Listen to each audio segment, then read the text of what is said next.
തൽക്കാലം ഞാൻ നിന്നോട് ഒന്നും പറയുന്നില്ല. നിന്റെ അമ്മ നിൽക്കുന്നു. ശാരദാമ്മ കണ്ടല്ലോ മകളുടെ തനി സ്വഭാവം.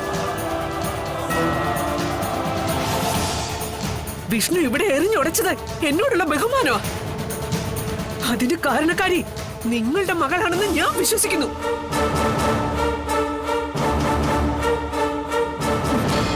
ഈ അന്തസ്സില്ലായ്മയ്ക്ക് ഇപ്പൊ ഞാനൊന്നും പറയുന്നില്ല.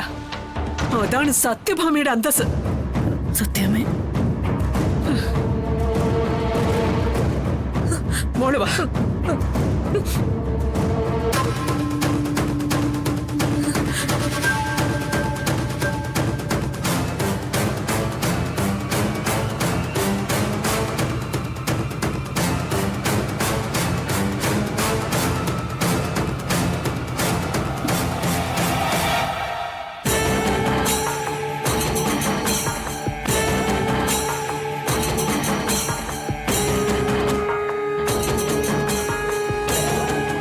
ഒരു വിധത്തിൽ രക്ഷപ്പെട്ടു.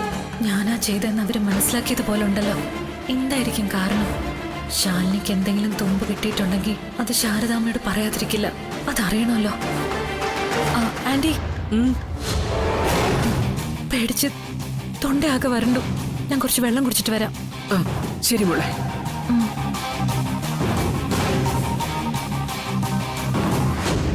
പാവം കുഞ്ഞ് വല്ലാതെ പേടിച്ചെന്ന് തോന്നുന്നു.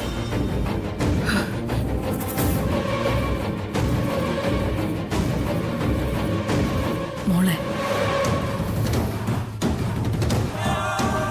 പഞ്ചകൈലാസത്തിൽ നടന്ന എന്താന്ന് അവളോട് ചോദിച്ചു അല്ലേ?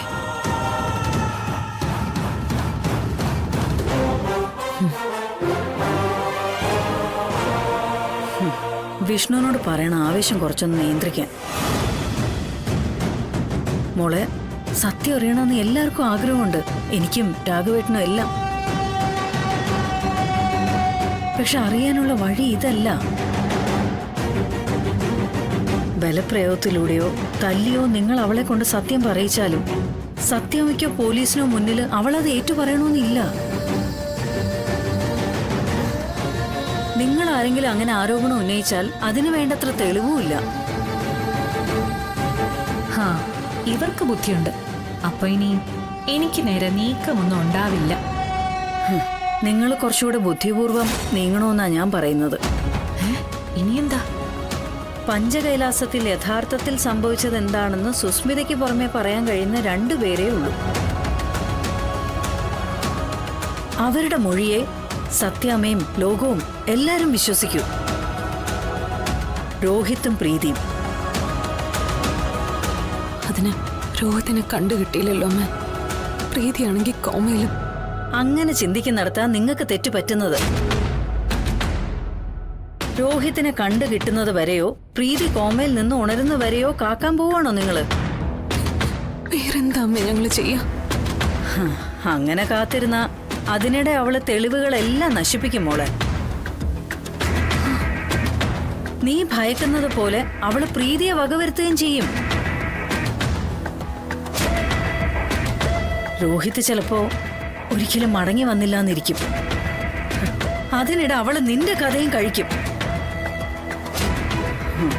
അതോടെ സുസ്മിത ഉദ്ദേശിച്ചതെല്ലാം നടക്കും.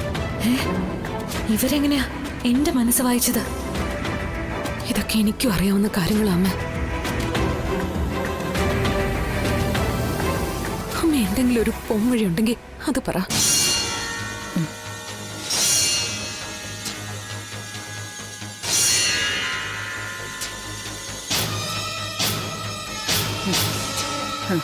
പ്രീതിയെ എഴുന്നേൽപ്പിച്ച് നടത്തണം മോളെ. അതേ ഉള്ളൂ പോംവഴി. അതിന് ഞങ്ങൾക്ക് ആഗ്രഹമില്ലാഞ്ഞിട്ടാണോ അമ്മേ? ആഗ്രഹം ഉണ്ടായാൽ മാത്രം പോരാ, ശ്രമിക്കണം. ഇവരെന്തായി പറഞ്ഞു വരുന്നത്? കോമയിൽ കിടക്കുന്ന പ്രീതിയില് ആദ്യമായൊരു പുരോഗതി കണ്ടത് എപ്പോഴാന്ന് നീ ഓർക്കുന്നില്ലേ? അത് അബ്ദുൽ ഖാദർ ഡോക്ടർ വന്നപ്പോ. അതെങ്ങനെയാന്ന് നീ ഒന്ന് ആലോചിച്ച് നോക്കുമോളെ.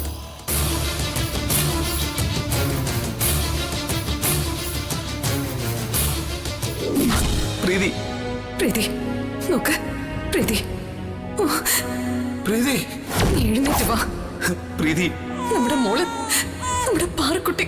പ്രീതി, നീ കുഞ്ഞിനെ ഒന്ന് നോക്ക്. മോളെ പ്രീതി, പ്രീതി, എഴുന്നേക്ക് പ്രീതി.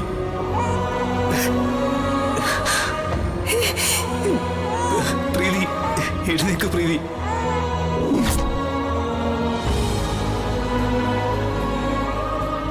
പ്രീതിയുടെ ശരീരത്തിലുണ്ടായ ആ മാറ്റം അവസാനിക്കാൻ കാരണം എന്താണെന്ന് നിനക്ക് ഓർമ്മയില്ലേ?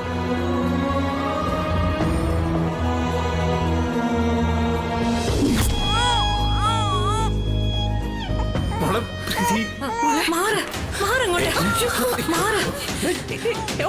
കുഞ്ഞാകെ പേടിച്ചിരിക്കുക.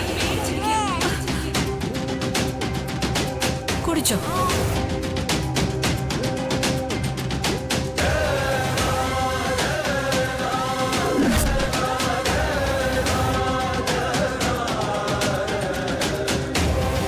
മോളെ, ഞാൻ പറഞ്ഞ എന്താന്ന് നിനക്ക് മനസ്സിലായല്ലോ? മനസ്സിലായമ്മേ. കുഞ്ഞിന്റെ സമീപ്യം ഒരുപാട് മാറ്റങ്ങൾ ഉണ്ടാക്കും പ്രീതിക്ക്. ഈ ലോകത്ത് മറ്റൊന്നും ശ്രദ്ധിക്കുന്നില്ലെങ്കിലും തന്റെ കുഞ്ഞിലേക്ക് ജീവൻ കൊരുത്തു വെച്ച് കാതു കൊടുക്കുന്നുണ്ട് പ്രീതി. അതെ മോളെ, അനങ്ങാൻ വയ്യെങ്കിലും പ്രീതിക്ക് ബോധമുണ്ടെന്നല്ലേ നീ പറഞ്ഞത്?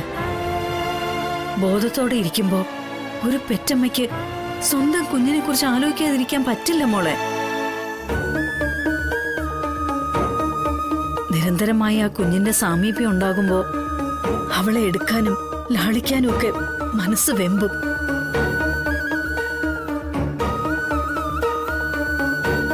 ആ വെമ്പല് മാത്രം മതി പ്രീതിയെ എഴുന്നേൽപ്പിക്കാൻ. ശരിയാണല്ലോ ഇവര് പറയുന്നത്. വെറും ചായക്കടക്കാരിയാണെങ്കിലും കാഞ്ഞ തല തന്നെ. മോളെ, നീ അങ്ങനെ ഒന്ന് ശ്രമിച്ചു നോക്ക്. മുറിച്ചാലും അറ്റുപോകുന്നതല്ല അമ്മയും കുഞ്ഞുമായിട്ടുള്ള പൊക്കിൾക്കൊടി ബന്ധം. അങ്ങനെ തന്നെ നോക്കാം അമ്മേ. ഇത് കുഴപ്പമാവുമല്ലോ. അമ്മേ, അമ്മയിന്ന് പോകുന്നില്ലല്ലോ? അയ്യോ, ഞാനെങ്ങനെ മോളെ ഇവിടെ? ചില വാക്കുകളും നോക്കുകളും ഒക്കെ അമ്മയുടെ മനസ്സിനെ മുറിവേൽപ്പിച്ചു.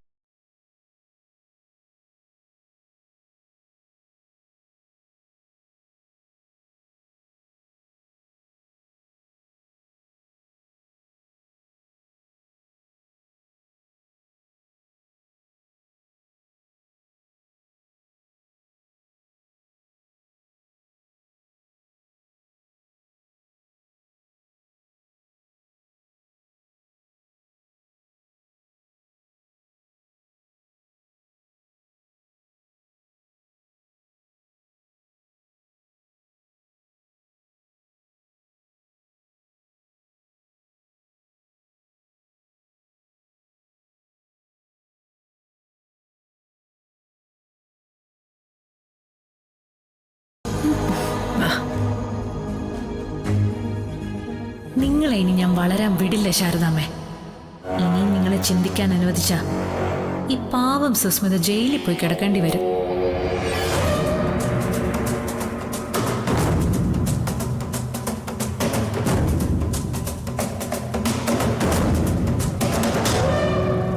ഞാൻ ജയിലിൽ കിടക്കുന്നതിലും നല്ലത് നിങ്ങൾ കിടക്കുന്നതല്ലേ ശാരദാമ്മേ? എനിക്കിനിയും പുറത്ത് എന്തെല്ലാം കാര്യങ്ങൾ ചെയ്തു തീർക്കാനും ആസ്വദിക്കാനും ഉണ്ട്.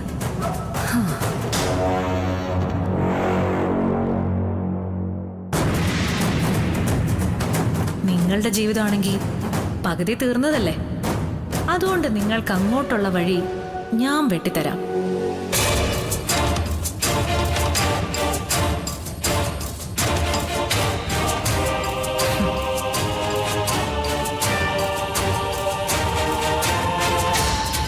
അമ്മയുടെ ഉപദേശം കേട്ട് പ്രീതിയെ എഴുന്നേൽപ്പിച്ച് നടത്താൻ പോവല്ലേ ശാലിനി നീ? അതിന് നീയും പ്രീതിയുടെ കുഞ്ഞുകൂടെ ഉണ്ടായിട്ട് വേണ്ടേ? അമ്മയുടെ മടി കിടന്ന് നീ ഉറങ്ങിക്കോ സമാധാനമായി. ഈ ഒരു രാത്രി കൂടി മാത്രം.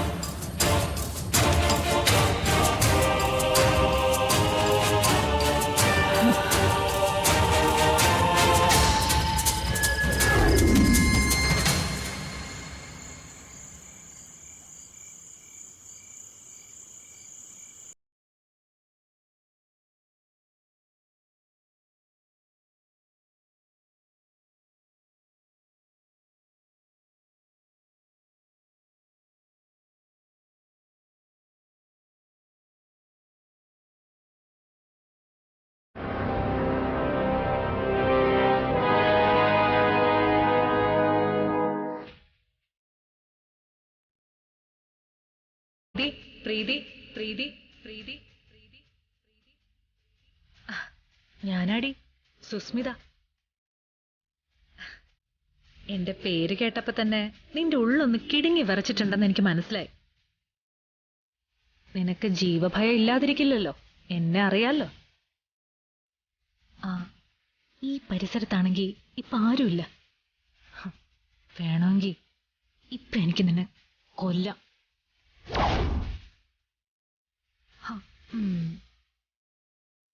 പക്ഷേ ഇപ്പൊ ഞാനതിന് മുതിരുന്നില്ല, ഒരു മൂടില്ല.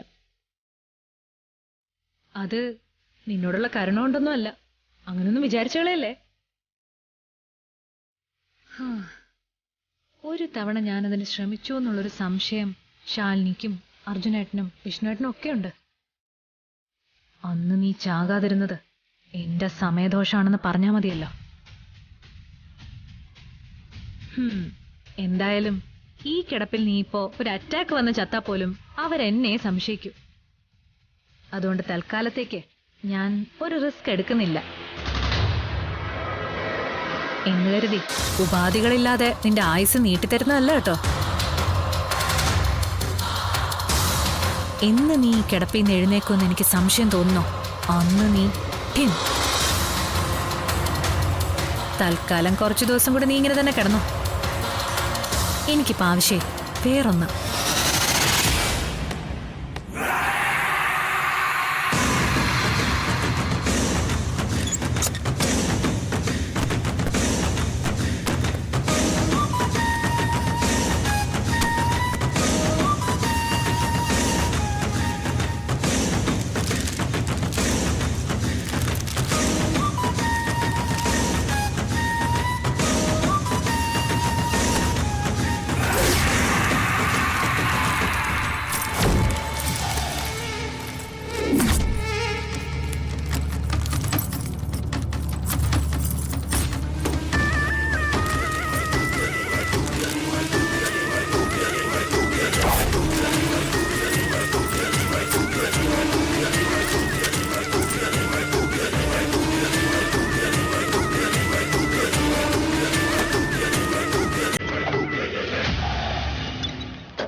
ഞാൻ ഇത്രയും സമയം ഇവിടെ എന്ത് ചെയ്യായിരുന്നു എന്ന് ആലോചിച്ച് കിടക്കുകയായിരിക്കും നീ ഇപ്പോ. നിനക്ക് കാണാൻ പറ്റില്ലല്ലോ അല്ലേ, അതുകൊണ്ട് ഞാൻ തന്നെ പറഞ്ഞുതരാം. ഇക്കാര്യത്തിൽ ഞാൻ സത്യമേ പറയൂ. ദാ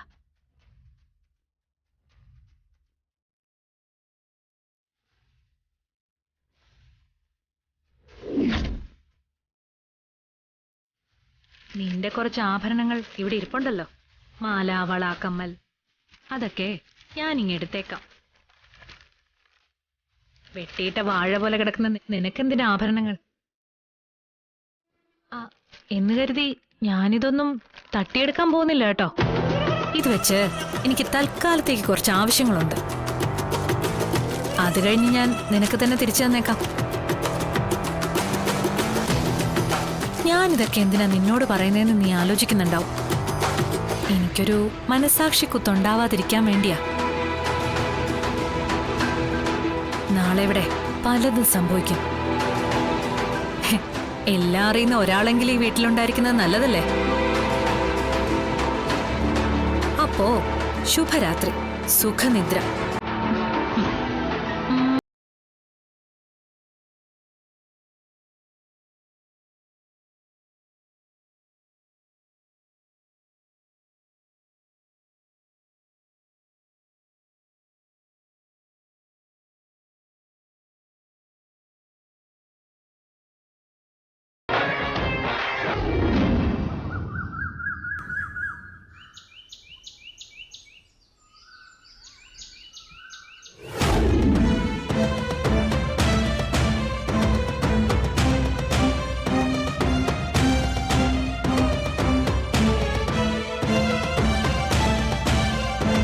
ഞാൻ ഇനിയും വരും.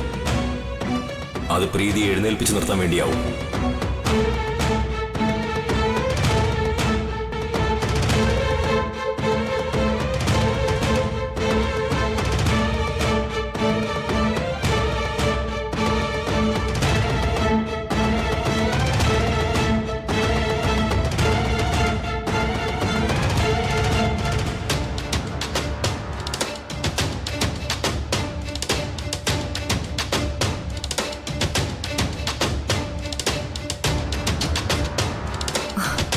ഭാമാൻഡി, പ്രീതിയെ ഓർത്താണ് അങ്ങനെ മനസ്സൊരുക്കുന്നത്. സിദ്ധൻ പറഞ്ഞ കാര്യങ്ങള് വേണ്ട പോലെ ചെയ്യാഞ്ഞിട്ടല്ലേ? ഹാ, അതിന് പറഞ്ഞിട്ട് കാര്യമില്ല. ഈ മോഡേൺ മെഡിസിനിലൊന്നും എനിക്കത്ര വിശ്വാസമില്ല ആൻറ്റി. അല്ല, വിശ്വാസം ഇല്ലാന്ന് പറഞ്ഞ അങ്ങനെയല്ല. ദൈവത്തിന് ചെയ്യാൻ കഴിയാത്തത് വൈദ്യന് ചെയ്യാൻ കഴിയില്ലല്ലോ. ആധുനിക വൈദ്യശാസ്ത്രം കൈവെടിഞ്ഞ എത്ര പേർക്ക് ദൈവങ്ങൾ തുണയായിട്ടുണ്ട്. തളർന്നു വീണവരെ എഴുന്നേപ്പിച്ച് നടത്തിയിട്ടുണ്ട്. മരിച്ചു എന്ന് പറഞ്ഞവരെ ജീവിതത്തിലേക്ക് തിരിച്ചു കൊണ്ടുവന്നിട്ടുണ്ട്. നീ എന്താ ഉദ്ദേശിക്കുന്നത്? സ്വർണലക്ഷ്മി പൂജ എന്നൊരു കർമ്മമുണ്ട് ഭാമാൻഡി. സാക്ഷാൽ ലക്ഷ്മി ദേവി സ്വർണലക്ഷ്മി ആകുന്നൊരു ദിവസം. ദേവിയുടെ വിവിധ രൂപങ്ങളിലൊരു രൂപമാ. ആ ദിവസം നമ്മുടെ ആഭരണങ്ങൾ ദേവിയുടെ പാതാരവിന്ദങ്ങളിൽ വെച്ച് പ്രാർത്ഥിച്ച ശേഷം തിരികെ അതണിഞ്ഞാൽ നമ്മുടെ പ്രാർത്ഥന ദേവി ചെവിക്കൊള്ളു അത്രേ. അങ്ങനെ സുഖം പ്രാപിച്ച ഒരുപാട് പേരെ പറ്റി കേട്ടിട്ടുണ്ട്. ഇതിനു വേണ്ടി ആന്റി പ്രത്യേകിച്ചൊന്നും ചെയ്യണ്ട. പ്രീതിയുടെ ആഭരണങ്ങൾ ദേവിയുടെ കാൽപാദങ്ങളിൽ വെച്ച് പ്രാർത്ഥിച്ച ശേഷം തിരികെ അണിഞ്ഞാൽ മാത്രം മതി.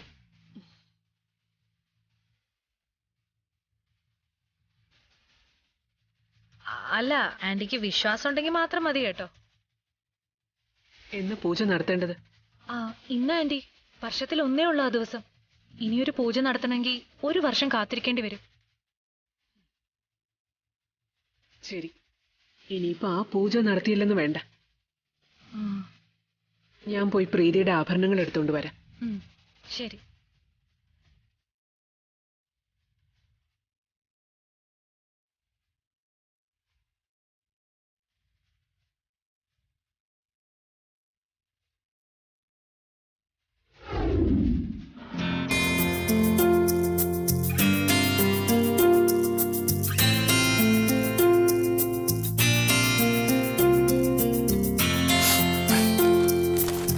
ഇതിൽ വായിക്കണമൊന്നുമില്ല സാറേ. മോഷണം, പിടിച്ചു പറി, കൊള്ള, കൊല, ഇതൊക്കെ ഉള്ളൂ.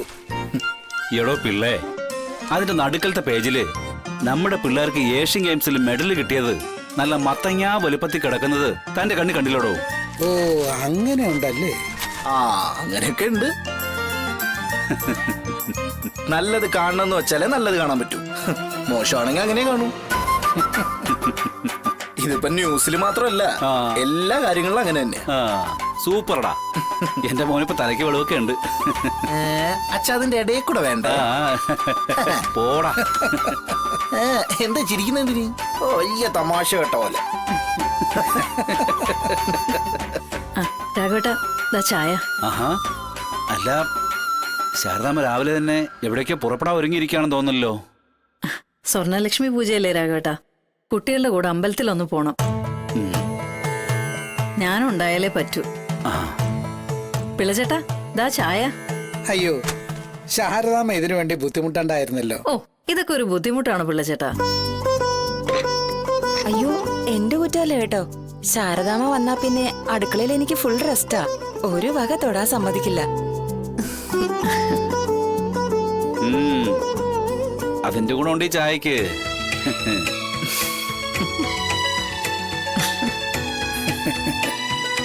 അല്ല, കുട്ടികൾക്ക് സുഖം തന്നെയല്ലേ? ആ, ദേവിയുടെ തുണ കൊണ്ട് നന്നായി പോകുന്നു രാഘവേട്ടാ. ആ, അവരെയൊക്കെ കണ്ടിട്ട് ഒരുപാട് നാളായി. ഇനി വരുമ്പോ അവരെ കൂടി കൂട്ടി വരണം. വരാം. എന്നാ പിന്നെ ഞാൻ ഇറങ്ങട്ടെ രാഘവേട്ടാ. അല്ല, ഭാമയോട്? അല്ല, സത്യമ്മയോട് ഞാൻ പറഞ്ഞിരുന്നു രാഘവേട്ടാ, കുട്ടികൾ അവിടെ കാത്തിരിക്കുക. എന്നാ ഞാൻ പോയിട്ട് വരാം. ഓ,